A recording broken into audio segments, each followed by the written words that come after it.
हाँ जी, 12th class हम discuss कर चुके हैं बेटा 4 सेक्शन सैम्पल पेपर के। आज हम डिस्कस करने लगे हैं सेक्शन ई, जिसमें आप case study based question face करते हैं, 4 मार्कर क्वेश्चन और 3 क्वेश्चन भी। ओके, फर्स्ट क्वेश्चन है सैम्पल पेपर का case study based. Read the following passage and answer the questions given below. In an office, 3 employees, James, Sophia, and Oliver, process incoming copies of a certain form. James processes 50% of the forms, Sophia processes 20%, and Oliver the remaining 30% of the forms. James has an error rate of 0.06, Sophia has an error rate of 0.04, and Oliver has an error rate of 0.03. Based on the above information, answer the following. Simple to understand data बेटा।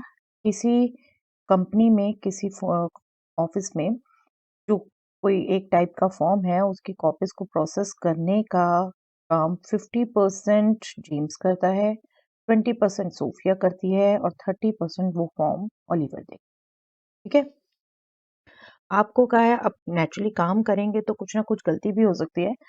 तो James में काम में error rate 0.06 है, Sophia के काम में error rate 0.04 है और ओलिवर के एरर रेट 0.03 है।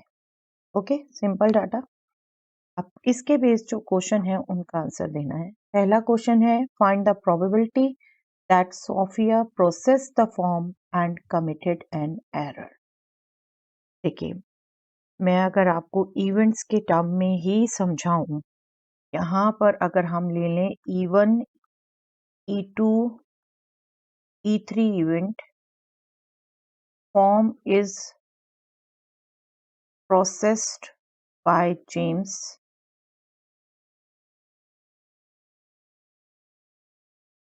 form is processed by Sophia, form is processed by Oliver। ठीक है, एंड ए इवेंट हम मान ले एरर इज कमिट। आपको हमेशा का है प्रोबेबिलिटी में आप इसी ढंग से सोचिए बेटा, पहली एक्टिविटी क्या हो रही है, उसके पेस जो आउटकम्स हैं वो आपको पार्टीशन देगी अनदर एक्टिविटी को। पहली फॉर्म प्रोसेस हो रहा है, जेम्स प्रोसेस कर रहा है, सोफिया प्रोसेस कर रही है, ओलिवर, ये 3 आउटकम्स है ना, इसके बेस पे पार्टीशन। और अनदर है कि एरर हो रहा है फॉर्म प्रोसेस करने में, उसको आपने ए इवेंट ले लिया। अब जो इसमें पूछा है क्वेश्चन में, let us just read again. Find the probability that Sophia process the form and committed an error. That means ये आपकी प्रोबेबिलिटी E2 इंटरसेक्शन ए है बेटा। Sophia process the form E2 and committed an error A, error हुआ। ठीक है, इसमें क्या use करेंगे आप? Multiplication theorem. मल्टीप्लिकेशन थ्योरम क्या कहती है? Probability of E2 into probability of A given E2। Form Sophia ने प्रोसेस किया into probability of error occurred given that Sophia process the form. Error तो तीनों में से कोई भी कर सकता है, यहाँ पर एरर अकर हुआ है जबकि सोफिया प्रोसेस का डी फॉर्म। अब ये प्रोबेबिलिटीज भी यहाँ से पढ़ना इजी है बेटा। Probability E1, probability E2, probability E। Clear cut दे रखी है आपको बेटा। 50% फॉर्म E1 प्रोसेस करता है, सॉरी जेम्स प्रोसेस करता है, तो 50/100, जिससे आप बिल्कुल चाहें, क्योंकि बाकी भी आपको डेसिमल में दे रखी है, हम मोस्टली फ्रैक्शन में करते हैं, ये क्वेश्चन डेसिमल से कर लेते हैं बेटा, 0.5 लिख सकते हैं। सोफिया करती है 20%, तो 0.2 हो जाएगा ये 20/100। ओलिवर करता है 30%, तो ये आपका 30/100, दैट मीन्स 0.3। ठीक है, और error occurred by James, error occurred by Sophia, error occurred by Oliver.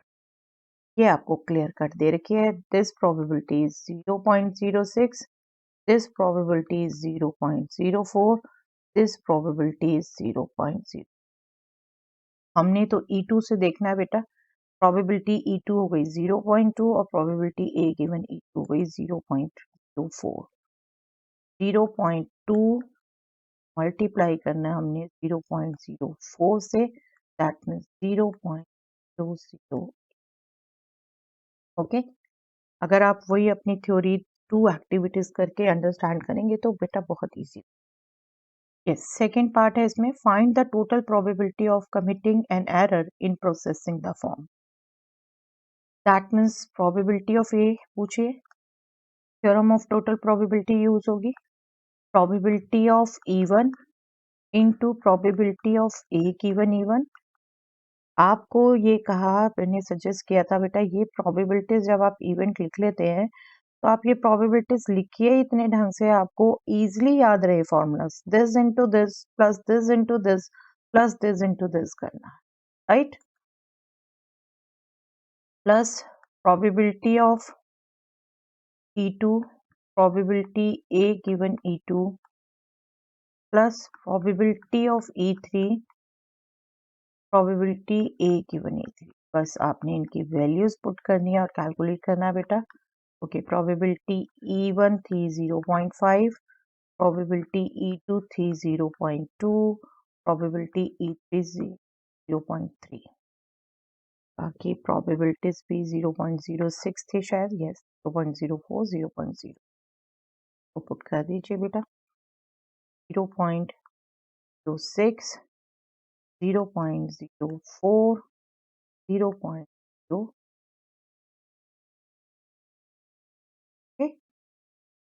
बस इसको कैलकुलेट कर लीजिए। 5 6 30, बट डेसिमल है 3 प्लेसेस से पहले, यहाँ पर 0.008 भी हमने पहले कैलकुलेट किया था और यहाँ 0.009, बस ऐड कर दीजिए 7410, this will be the probability। okay, third part, the manager of the company wants to do a quality check during inspection. He selected a form at random from the day's output of processed form. If the form selected at random has an error, find the probability that form is not processed by James given form has an error। ये निकालना है। I hope language समझ आई आपको। If the form selected at random has an error, अगर form selected में error है, find the probability that form is not processed by James. Processed by James हमने इवन माना था तो नॉट प्रोसेस हो गया, ठीक है। That means event not given A आपने कैलकुलेट करना है। अब यहाँ पर आपको नॉट की प्रोबेबिलिटी वैसे ही जब कंडीशनल बताई थी तभी समझा दिया था बेटा। ये हो गया 1 माइनस प्रोबेबिलिटी E1 गिवन ए। आप रेगुलर जो क्वेश्चन करते हैं उसमें नॉट नहीं है, तो यहाँ देख के घबराइए मत, जस्ट आपने कंबाइन ही तो करनी है अपनी अंडरस्टैंडिंग, ठीक है। 1 माइनस प्रोबेबिलिटी E1 गिवन ए है और ये आपको निकालनी आती है। This is what probability E1 into probability A given E1 और divided by probability A itself, जो हम निकाल चुके हैं पिछले स्टेप में, दोबारा नहीं निकालनी।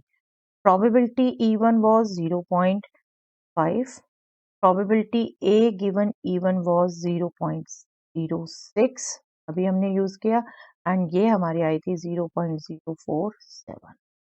बस इसको कैलकुलेट करिए बेटा। This is 0.030 divided by 0.047। अब यहाँ क्या बेटर रहेगा कि आप फ्रैक्शन में बदल लें, फ्रैक्शन में इजी रहेगा डेसिमल में आप कैलकुलेट करने के बजाय। 30/47 एलसीएम लेंगे, 47 माइनस 30 17 बाय 47। ओके, आंसर दोनों में दे सकते हैं, कोई दिक्कत नहीं है, इजी टू डू। यहाँ हमने बेस थ्योरम यूज की, बिल्कुल ध्यान रखिए। देखिए 3 थ्योरम यूज हो गई सेम क्वेश्चन में, मल्टीप्लिकेशन थ्योरम भी, थ्योरम ऑफ टोटल प्रोबेबिलिटी भी एंड बेस थ्योरम भी। यस, इसके ऑप्शन में है let E be the event of committing an error in processing the form and let E1, E2 and E3 be the events at James Sophia and Oliver process the form. हमने same ही मानी थी but बेटा इसको हमने ए माना था, ठीक है। मैंने यहाँ ये क्वेश्चन नहीं पढ़ा, लेकिन आप एक बार सामने पूरा क्वेश्चन होगा, ओवरव्यू देंगे तो बिल्कुल आप स्टार्टिंग में ही ए ई लेके चलिए, कोई दिक्कत नहीं है। Find the value of this. Yes, I think बेटा अगर आप थ्योरी समझते हैं तो ये probability, let me just write once, ये प्रोबेबिलिटी आपकी 1 आने वाली, ये आपकी एक तरीके से पार्टीशन की आउटकम्स है ना, इन सब की प्रोबेबिलिटी आपकी 1 आने वाली है, ठीक है। But still let me just tell you कैसे यहाँ शो कर सकते हैं आप यहाँ पर ध्यान दे तो प्रोबेबिलिटी E1 गिवन E आप कैलकुलेट करते हैं, probability 1, probability E given E1 divided by probability A, right? Same here, probability E2, probability E given E2 divided by probability A, ऐसे ही कैलकुलेट करते हैं बेटा। probability E3, probability E given E3 divided by probability A, sorry E, अब तो हम ये E जो question के अकॉर्डिंग है वो लेंगे हम। ए में हम क्वेश्चन कर रहे थे तो हम ए लिख दिया, अदरवाइज बिल्कुल जो क्वेश्चन में दिया है वो चूज करिए। हमने स्टार्टिंग में ये 4th पार्ट नहीं पढ़ा, अदरवाइज फिर से कह रही हूँ आप एक बार विजुलाइज पूरा क्वेश्चन करेंगे तो बिल्कुल इसे, ठीक है। चलिए अब जब इसको आप करेंगे, this is what, probability of E1 into probability of E given E1 plus probability E2, LCM तो सेम है ना सबका, सिर्फ आप न्यूमेरेटर्स को ऐड करेंगे, राइट, क्योंकि डेनोमिनेटर सबका सेम है, जो एलसीएम होगा वही डेनोमिनेटर। आपने इस सब को डिवाइड करना है प्रोबेबिलिटी ऑफ ई से, और न्यूमेरेटर क्या है, प्रोबेबिलिटी, प्रोबेबिलिटी ई है ना, थ्योरम ऑफ टोटल प्रोबेबिलिटी जो हमने यूज किया अभी सेकंड पार्ट में, and this is nothing but 1।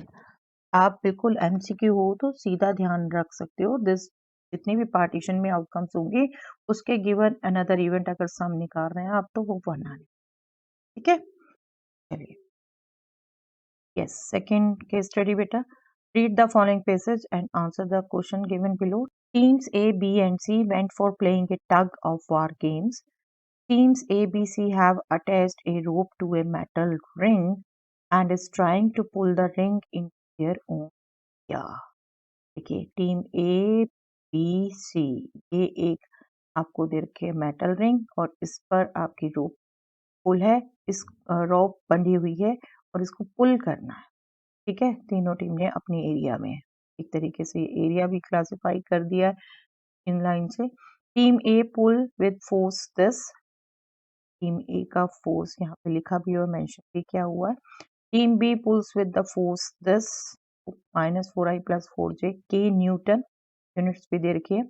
Team C pulls with force F3, ठीक है, ये आपको डाटा दे रखा है। What is the magnitude of force of team A, team A का फोर्स का मैग्नीट्यूड क्या होगा, सिंपल फैक्टर का मैग्नीट्यूड निकालना बेटा। टीम ए ने फोर्स लगाया 6i + 0 तो इसका मैग्नीट्यूड क्या हो गया,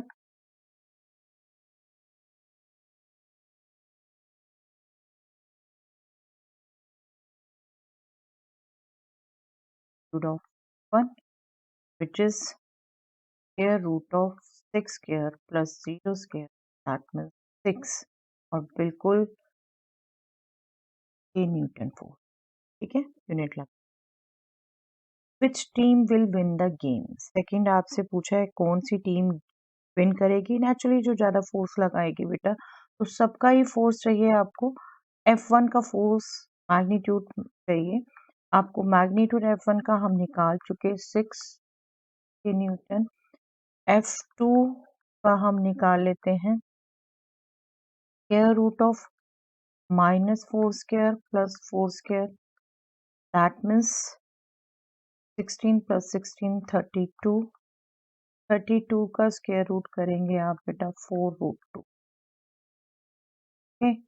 एंड F3 का magnitude that will be -3 square plus -3 square is 9 plus 9 18, that will be.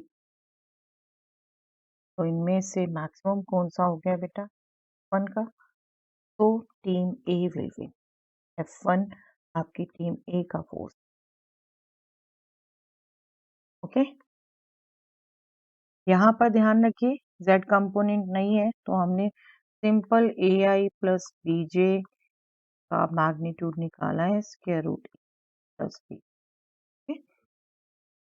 Find the magnitude of the resultant force exerted by the teams. Resultant force simply आपकी जो understanding है सम की, that is being used. Resultant force आपका basically क्या होगा, F1, resultant को भी नाम दे देती हूँ पार्ट में, तो F1 plus F2 plus F3 vector, ठीक है। कंपोनेंट वाइज हम ऐड कर सकते हैं। आई कंपोनेंट ऐड करें 6 -4 -3, जे कंपोनेंट ऐड करें 0 plus 4 minus, so this will be minus I, this will be plus J, okay? तो ये रिजल्टेंट फोर्स आ गया बेटा। आई होप बिल्कुल सिंपल लग रहा है आपको, वेक्टर स्पेस क्वेश्चन है। In what direction is the ring getting pulled, ring किस डायरेक्शन में पुल्ड होगी, दैट मीन्स रिजल्टेंट का डायरेक्शन पूछ रहे हैं बेटा, रिजल्टेंट का डायरेक्शन एक तरीके से। अब रिजल्टेंट का डायरेक्शन करने के लिए ओके, इसको आप ड्रॉ करेंगे, आई कंपोनेंट ये हो गया -1 इस डायरेक्शन में, ये कंपोनेंट ये है। आई जस्ट वांट टू से कि ये आपका एक्सिस, ये आपका वाई एक्सिस, ठीक है। आपको पूछा है एंगल डायरेक्ट किस डायरेक्शन में, तो वो डेफिनेटली एक तरीके से आपका पॉजिटिव एक्स डायरेक्शन के साथ एंगल ही पूछा जा रहा है, ये एंगल पूछा। और ये एंगल क्या होगा बेटा, पाई माइनस दिस, और this angle is nothing but tan inverse 1/1, perpendicular भी 1, बेस भी 1, नेगेटिव नहीं लेना अब यहाँ पर आपने, 1 मैग्नीट्यूड है, तो ये एंगल क्या होगा, डायरेक्शन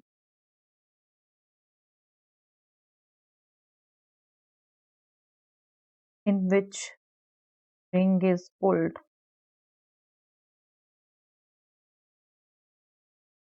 फिगर बना दीजिए ऐसे बिल्कुल, थीटा, और थीटा क्या होगा, पाई माइनस दिस, मैं अल्फा लिख देती हूँ चलिए, और अल्फा आप कैलकुलेट करोगे tan inverse perpendicular upon base 1/1 which is 1, tan inverse 1 is nothing but pi/4, ये हो गया आपका 3 pi/, right, clear. Yes, last case study. Read the following passage and answer the following question. The relation between the height of the plant y in centimeter with respect to its exposure to the sunlight is governed by the following equation. Y is 4x minus half x square, where x is the number of days exposed to the sunlight for x less than equal to 3. Y height है plant की और x number of days exposed to sunlight है, और आपको ये simple relation दे रखा है कि height is equal to 4x minus half x, ठीक है, एक्स नंबर ऑफ डेज। अब इसके बेस क्वेश्चन क्या है, find the rate of growth of the plant with respect to the number of days expose to the sunlight. Y आपको दे रखा है बेटा 4x माइनस हाफ एक्स के, तो सिंपली ये आपसे क्या पूछा है, rate of growth with respect to number of days ही पूछा है, दैट मीन्स आपको dy by dx निकालना, rate of change of a quantity with respect to another, derivative है, dy by dx ही निकालना है। सिंपली हमारे फॉर्मूले यूज करेंगे, 4x का derivative 4 minus half X square का derivative 2x, 2 cancel, 4 minus x, ये आपका रेट ऑफ ग्रोथ, ठीक है। Next question, does the rate of growth of plant increases or decreases in first 3 days? Yes, rate of growth हमने अभी calculate किया बेटा, rate of growth is dy by dx, ठीक है, 4 माइनस एक्स। आपसे पूछा है कि ये रेट ऑफ ग्रोथ इंक्रीज हो रहा है या डिक्रीज हो रहा है इन फर्स्ट 3 डेज। ये क्या हो रहा है, इंक्रीज हो रहा है या डिक्रीज हो रहा है। तो दैट मीन्स इसका भी रेट ऑफ चेंज आपने चेक करना है, तो आपको इसका भी डेरिवेटिव निकालना है। इसका derivative means second order derivative, right. इसका भी डेरिवेटिव आप निकालेंगे तो 4 माइनस एक्स का डेरिवेटिव 0, 4 का डेरिवेटिव 0, माइनस एक्स का डेरिवेटिव -1। ये क्या हुआ, नेगेटिव। नेगेटिव होता है तो इंक्रीज होता है या decrease, decrease, decrease. Therefore rate of growth which is dy by dx is decreasing। Actually 3 days के लिए बात कर रहे हैं तो 3 डेज भी आप बिल्कुल साथ में लगा सकते हैं, कोई हर्ज नहीं है, बट यहाँ नीड नहीं हुई, यहाँ हमें एक्स पुट करने की नीड नहीं हुई। अगर यहाँ पर एक्स में आता तो हम उसे पुट करते, ठीक है। What will be the height of the plant after 2 days? इसको भी एक तरीके से दो पार्ट देते हैं। यस, ये बिल्कुल ध्यान रखिए बेटा, आपकी केस स्टडीज चलनी है 1 + 1 + 2, दो केस स्टडीज इसमें जो सैंपल पेपर के अकॉर्डिंग आ रही हैं, और 2 + 2। तो ये हमारी लास्ट वाला पार्ट है, 1 2 दो ही पार्ट होंगे, बट इसमें भी देखिए सेकंड में दो पार्ट हो गए। एक तो ये आप निकाल रहे हैं, दूसरा आपसे पूछा है what will be the height of the plant after 2 days. Direct y जो आपको दिया हुआ था वो नंबर ऑफ डेज पर ही डिपेंड था, तो बस आपको y at 2 निकालना है।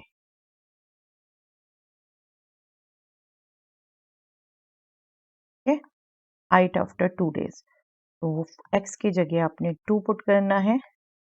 x स्क्वायर इज 2 स्क्वायर 4, ये हो गया 8 - 2 6, 6 हाइट होगी, और सेंटीमीटर आपको स्टार्टिंग में लिखा था centimetre. Okay, I think easy to do, but कभी भी सिर्फ क्वेश्चन की शक्ल देख के मत घबराइए बेटा, केयरफुली पढ़िए, अंडरस्टैंड करिए, फिर करिए। केस स्टडी नहीं से भी नहीं होगी तो भी आपके जो आपने कंसेप्ट अंडरस्टैंड किया हुआ उसी से कनेक्टेड होगी ना, तो जब आप केयरफुली पढ़ेंगे तभी आपको समझ आए। ओके, चलिए यहाँ केस स्टडीज भी फिनिश हो जाती हैं बेटा, पूरा सैंपल पेपर डिस्कस हो गया। I hope you are preparing well and using these videos very well. All the best, do your best and leave the rest.